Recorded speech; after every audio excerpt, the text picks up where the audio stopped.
L'UEMOA, l'Union économique et monétaire ouest-africaine. L'UEMOA, 8 pays, un destin commun, un espace économique harmonisé, ouvert et concurrentiel. L'UEMOA, votre guide au cœur de l'Afrique, des grands événements et des grandes mutations sur Africable.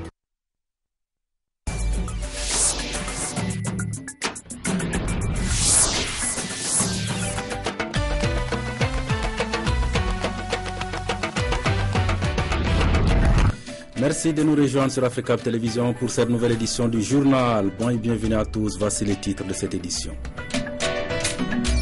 Célébration ce 31 mai de la journée internationale de lutte contre le tabac. Malgré les efforts internationaux, le tabagisme fait 6 millions de morts chaque année dans le monde. Nous verrons pourquoi tout à l'heure. Le Gabon renoue avec les bonnes pratiques de la justice. La question était au centre de la 7e journée nationale des droits de l'homme qui s'est ouverte ce vendredi à Libreville. 10 milliards de dollars, c'est la promesse d'aide qu'octroie le Japon à l'Afrique. L'annonce est attendue à l'issue de la conférence Japon-Afrique. Tokyo entend ainsi se démarquer de la Chine, jugée très présente sur le continent africain.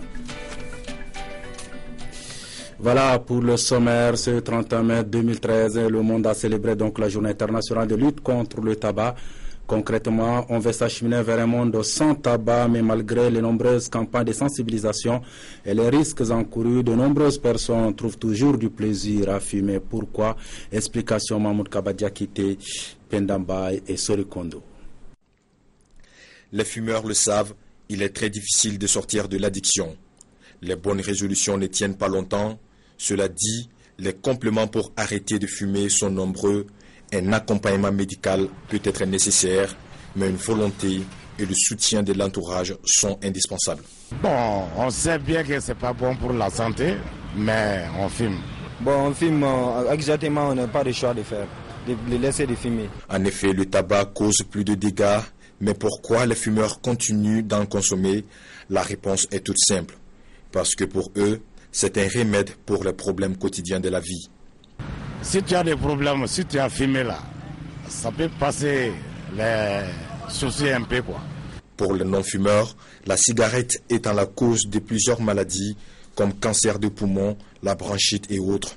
Moi, je n'ai pas aimé la cigarette parce que vraiment, je sais que c'est pas bon pour la santé. C'est même écrit sur le paquet, c'est pas bon pour la santé, c'est pourquoi je n'ai pas fumé la cigarette. D'abord, c'est un facteur de risque de presque toutes les maladies chroniques, notamment la tuberculose, le diabète, les maladies cardiovasculaires, l'hypertension, le sel d'estomac, les maladies de foie et j'en passe. Donc cela veut dire que le tabac a un effet sur tout l'organisme, de la tête aux pieds. La consommation du tabac régulière permet de définir ce qu'on appelle le tabagisme. Et donc ce tabagisme, c'est une toxicomanie qui s'installe suite à la consommation régulière du tabac. Donc suite à cette consommation régulière du tabac, nous avons différentes lésions qui s'installent au niveau de l'organisme. Selon les statistiques de l'Organisation mondiale de la santé, le nombre de décès dus au tabac se chiffre à environ 5 millions par an et une étude canadienne révèle également que 11 milliards de cigarettes sont grillées sur terre par jour. Autre titre de l'actualité de ce vendredi, c'est cette conférence Japon-Afrique qui s'ouvre à Tokyo. Le Premier ministre japonais Shinzo Abe devrait annoncer une aide au développement de 10 milliards de dollars. Tokyo entend ainsi se démarquer de la Chine très présente en Afrique en proposant une autre vision de la coopération. Lorsque les Africains pensent à l'Asie, ils se tournent plus naturellement vers la Chine. Depuis 2009, elle est devenue le premier partenaire commercial du continent noir. Pourtant, l'intérêt du Japon pour l'Afrique et ses ressources naturelles n'est pas nouveau. Depuis 1993, le pays du soleil levant reçoit tous les 5 ans les chefs d'État africains. Le but, proposer un cadre global de coopération. Les Africains, je pense, veulent saisir cette opportunité pour se rapprocher davantage de l'Asie en général et du Japon en particulier, qui est resté plus ou moins réservé comparativement à d'autres pays de l'Asie de l'Est, comme la Chine, Tokyo, plus réservé. Lorsque Pékin annonce 20 milliards de dollars d'investissement en Afrique, le Japon en promet 5 avant la tenue de cette conférence à Yokohama. 4 fois moins. Le Japon, qui a reçu beaucoup d'aides financières après la Deuxième Guerre mondiale, entend se démarquer avec une autre vision de la coopération que son voisin chinois. Notre coopération japonaise a été toujours centrée sur le développement social. Pour s'occuper des jeunes, l'école, infrastructures sociales, éducation primaire, de l'eau, etc. Moi, je crois qu'il faut renforcer ce secteur de vie et aussi il faut créer des emplois des jeunes. Autre enjeu, la sécurité. Elle est devenue la principale préoccupation des Japonais depuis les événements sur le site gazier algérien d'Inamenas en janvier dernier. 10 d'entre eux y ont trouvé la mort. Aujourd'hui, 88% des entreprises nippones implantées en Afrique expriment leur inquiétude. Éducation au Niger, à moins d'un mois des épreuves écrites du brevet d'études du premier cycle, les préparatifs vont bon train. Enseignants et élèves sont à pied d'œuvre. La majorité des établissements d'enseignement secondaire ont presque épuisé leur programme. L'heure est à présent aux révisions, comme le constataient nos correspondants sur place, Sarki Aboubakar et Raza Gabachi. Dans ce collège d'enseignement général de la ville de Niamey, ces élèves en classe de 3e n'assistent pas à un cours traditionnel de mathématiques. Ils sont en séance de révision, sanctionnés d'une série d'exercices. Maintenant, nous allons consolider les acquis. Donc, c'est des exercices. Même le 5, on a notre deuxième examen blanc à faire. La période l'impose. Les examens de fin d'année, notamment le brevet d'études du premier cycle, se déroulera dans moins de 3 semaines. Dans la majeure partie des établissements, les cours académiques sont d'ores et déjà achevés. Nous sommes au niveau des révisions pour la majorité des profs et au conseil aux candidats. Parce que le gros du travail a été fait en amont. Sauf quelques profs qui, en raison des perturbations, n'ont pas pu épuiser tout le programme. Sur la demande du corps enseignant, les élèves sont présents tous les matins. Ceux-ci mesurent sans nul doute l'importance de ces séances de révision, capitale pour la préparation. Et depuis le lundi passé, nous avons fini le programme et on nous a dit de venir des exercices parce que ça peut nous aider. Nous sommes J-25.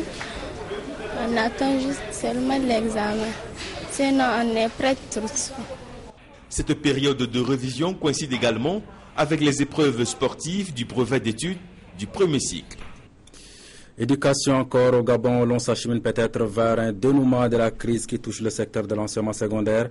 Les mesures prises par le ministère de l'Éducation nationale concernant les élèves auteurs de pratiques frauduleuses vont être revues par une commission spéciale mise en place par le président Ali Bongo Ondimba. Ismaël Obianzé, Thierry Mensave, notre bureau permanent à Libreville. Une certaine opinion avait fini par redouter une instrumentalisation politique de cette grève de la faim des candidats pré-récalés du baccalauréat 2013 au Gabon. Mais c'était sans compter que politiquement, laisser les choses en l'état participait davantage à une mauvaise publicité contre le pays et ses institutions. En dehors de Bruno Benmoubamba, cadre de l'Union du peuple gabonais, qui dit-on passait des nuits blanches avec les infortunés, beaucoup d'observateurs de cette scène inique et abjecte étaient loin d'imaginer qu'une médiation souterraine était engagée au sommet de l'État par le parti au pouvoir à travers l'un de ses organismes spécialisés, l'UJPDG. Comme un coup de baguette magique, l'Union des jeunes du Parti démocratique gabonais vient donc de faire admettre aux autorités que dans le cas actuel de la situation de ces adolescents, il faut savoir raison garder, c'est-à-dire à situation exceptionnelle, mesure exceptionnelle.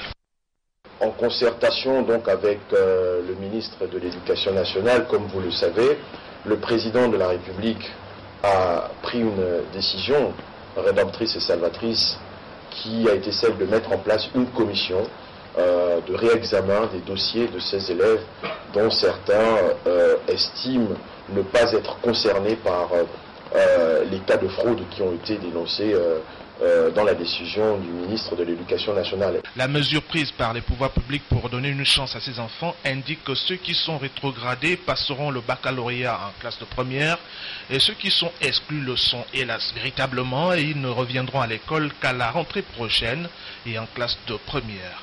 L'examen au cas par cas des différents dossiers, plus de 2000 au total, a déjà commencé en prévision du baccalauréat prévu dans moins d'un mois. Nous restons au Gabon, mais pour parler de cette 7e journée nationale des droits de l'homme, si la rencontre a tenu toutes ses promesses, il reste maintenant au pays de renouer avec le respect de la justice, un engagement réitéré par le chef du département. Ismaël Obianze, Thierry Menza, que nous retrouvons avec notre bureau à Libreville. Des stands d'information sur les différents aspects du droit étaient ouverts au public pour une journée nationale des droits de l'homme, 7e édition, dont le thème cette année est l'accès à la justice et aux droits de l'homme. Rapprocher la justice des populations, comme c'est le cas aujourd'hui, rassure les populations. Parole de la garde des Sceaux gabonaise qui réaffirme plus loin que le gouvernement passe ainsi de la promotion à la protection des droits des citoyens.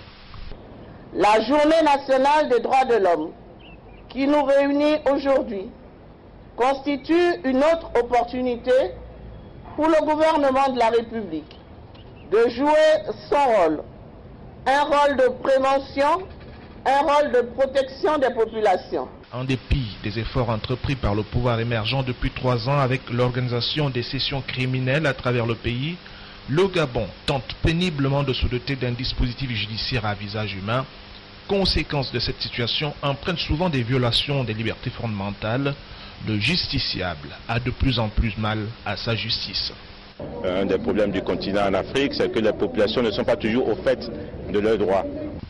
Le département de la justice s'engage à organiser plusieurs actions pour contrer les critiques envers le pays au sujet du non-respect des droits de l'homme au Gabon à travers la dureté des conditions de détention, la détention provisoire prolongée, les crimes rituels, les restrictions sur la vie privée et la presse. Voilà cette information qui vient de nous parvenir toujours au Gabon où l'ancien ministre de la Communication Jean Rémy a été incarcéré pour association des malfaiteurs. Ismaël Obianze, bonsoir, vous êtes notre correspondant sur place. Que s'est-il réellement passé et que reproche-t-on à Jean Rémy? Oui, il s'agit en effet de Jean Rémy Pendi Bouyiki, ancien ministre, ex-ERAC du Parti démocratique gabonais au pouvoir. Dans les faits, l'ancien ministre d'État avait du mal à s'acquitter de ses factures d'électricité. Il subloyait donc les agents de la Société d'énergie et d'eau du Gabon pour éviter d'être privé d'électricité.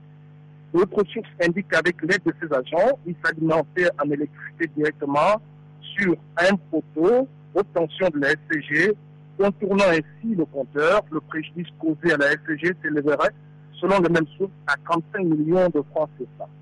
Un exploit du CIA a été commis et des avis à être entendus ont été envoyés à Pendi Bouyiki, qui a toujours snobé la police, refusant de se présenter aux convocations.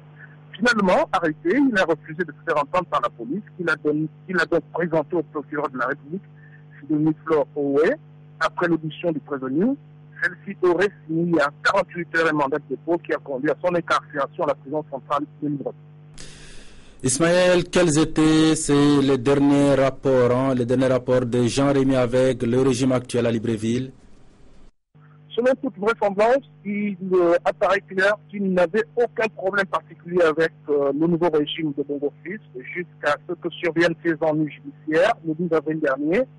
Il avait même manifesté l'intention de réintégrer les rangs du Parti démocratique gabonais au pouvoir après avoir créé quelques mois après la présidentielle 2009 un mouvement politique qui n'a duré que le temps d'une rose, l'homme ayant sans doute eu des problèmes à rallier à sa cause plusieurs Gabonais. Ismaël Obianze en direct de Libreville. Ismaël, merci pour toutes ces précisions. Merci, Colchia, merci à vous. Encore un mot de politique au Mali. Le responsable du Front Uni pour la démocratie, le FDR et l'Alliance pour la sauvegarde de la République, on vient de paraffer cet après-midi à Bamako une plateforme en vue de la présidentielle. À l'approche de la prochaine présidentielle, on va y revenir tout à l'heure. Mais en attendant, voyons ce qui fait le reste de l'actualité en bref et en images avec Mahmoud Kabadiakiti. Au nord du Nigeria, à Kano, les services de sécurité annoncent avoir découvert une cache d'armes du Hezbollah. D'après l'armée et le département de la sécurité d'État, le mouvement chiite libanais préparait des actions contre les intérêts israéliens et occidentaux dans le pays.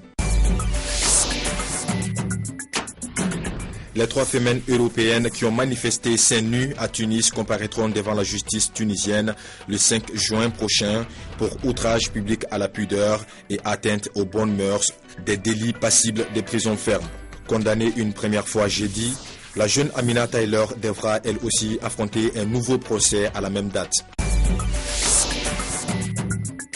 État faible, frontières poreuses, prolifération d'armes. Si la Libye est accusée d'être devenue une source d'instabilité pour ses voisins du Sud, il serait abusif de lui faire porter seul le chapeau, estiment des experts. Le président nigérien Mahamadou Issoufou avait indiqué que les assaillants qui ont commis les attentats suicides du 23 mai au Niger venaient du sud libyen.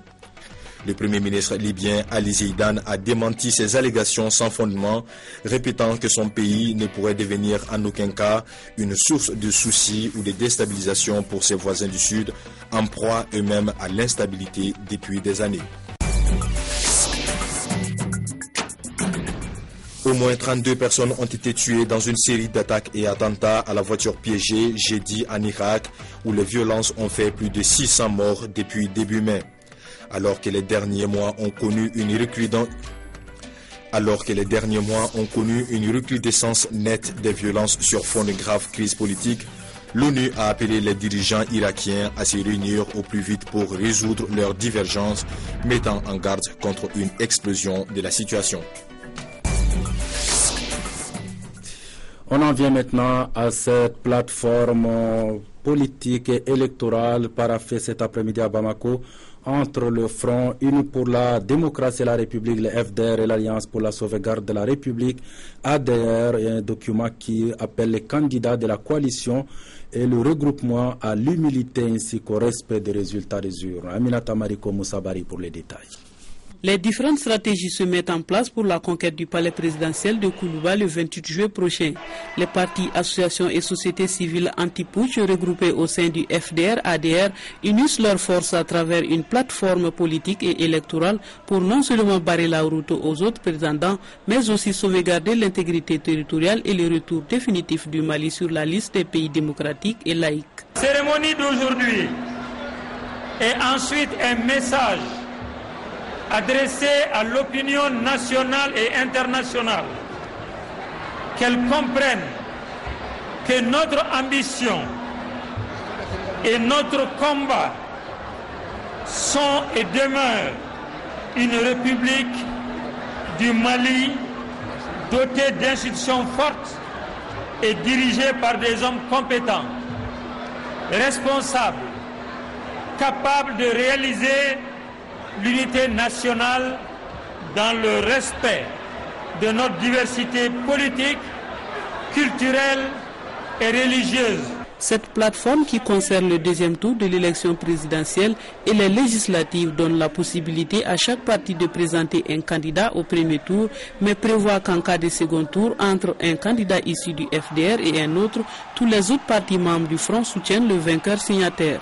Parti politique du Front Uni pour la sauvegarde de la démocratie et la République, suite à de larges concertations, après de fructueux échanges et débats, décidons solennellement d'adopter ce jour, 31 mai 2013, une plateforme d'alliance politique et électorale.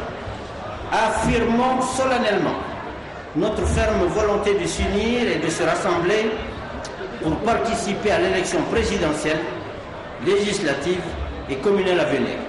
Dans cette perspective, nous nous engageons à mener des actions ambitieuses et contribuer à l'élaboration et à l'application des stratégies communes, se traduisant par, premièrement, des appels de soutien dès le premier tour. Deuxièmement, la confection de listes communes. Troisièmement, des désistements et des reports de voix au second tour.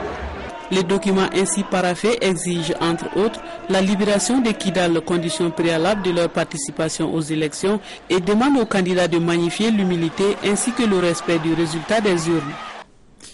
La page culture de ce journal, on s'intéresse à l'ouvrage de Mamadou Gueye, militant au sein du Parti socialiste français. Ces Français d'origine sénégalaise développent dans son dernier ouvrage sa vision de la vie politique française. Voyons tout cela avec Myriam Bengue Faye, Antomar Pendambay avec notre bureau à Dakar. Immigré sénégalais naturalisé, Mamadou Gueye régit sa vie autour de la justice sociale. Militant au sein du Parti socialiste de Bondy pendant les campagnes des élections présidentielles et législatives de 2007, il en tire une expérience inattendue qui lui a permis de poser une réflexion sur la refondation de la gauche actuellement en crise. C'est la première fois que j'ai milité dans un parti français d'ailleurs, et donc le fonctionnement interne des partis, c'est qu'il y a un système de bâillonnement au fait dans les partis politiques. Et bon, je n'avais pas eu l'expression, la liberté d'expression. Donc je dis, bon, peut-être en écrivant ce livre, je vais me faire entendre et comprendre, non seulement par les membres du parti, et par la population avec laquelle je travaillais, quoi, le peuple de mon département. Estimant que la force d'une organisation politique, c'est le débat interne du parti, ces natifs de Matam se souviennent toujours de sa marraine Aïcha Kaldi, une Française d'origine algérienne qui était très engagée. C'est une dame qui m'a marqué du point de vue vraiment de la pensée, hein, du point de vue de la réflexion, du point de vue de la méthodologie. Elle était très très malade. Elle était atteinte de la maladie qui commence à être maintenant démasquée, en tout cas découverte au Sénégal, c'est l'insuffisance rénale. Donc elle avait un problème d'insuffisance rénale. C'est la première fois d'ailleurs que j'ai connu cette maladie avec elle. Donc sans complexe, elle a géré sa maladie sans complexe. Mais malheureusement, quelques mois avant la campagne politique proprement dite, elle a rendu l'âme, la maladie l'a terrassée le 4 octobre 2007. Aujourd'hui, Mamadou Gueye anime le cercle PRG. Il est actuellement le maire adjoint délégué au logement à la mairie de Noisy-le-Sec, une ville de gauche de la banlieue parisienne. Voilà, mais avant de nous séparer, voici votre programme de la soirée sur Africable Télévision. Tout à l'heure à 20h30, à votre avis, 21h30 Afrique Info, première partie, 22h15 votre feuilleton Saloni et à 22h40 un grand documentaire consacré à la révolution numérique. Passez d'excellents moments en compagnie d'Africable Télévision et à demain.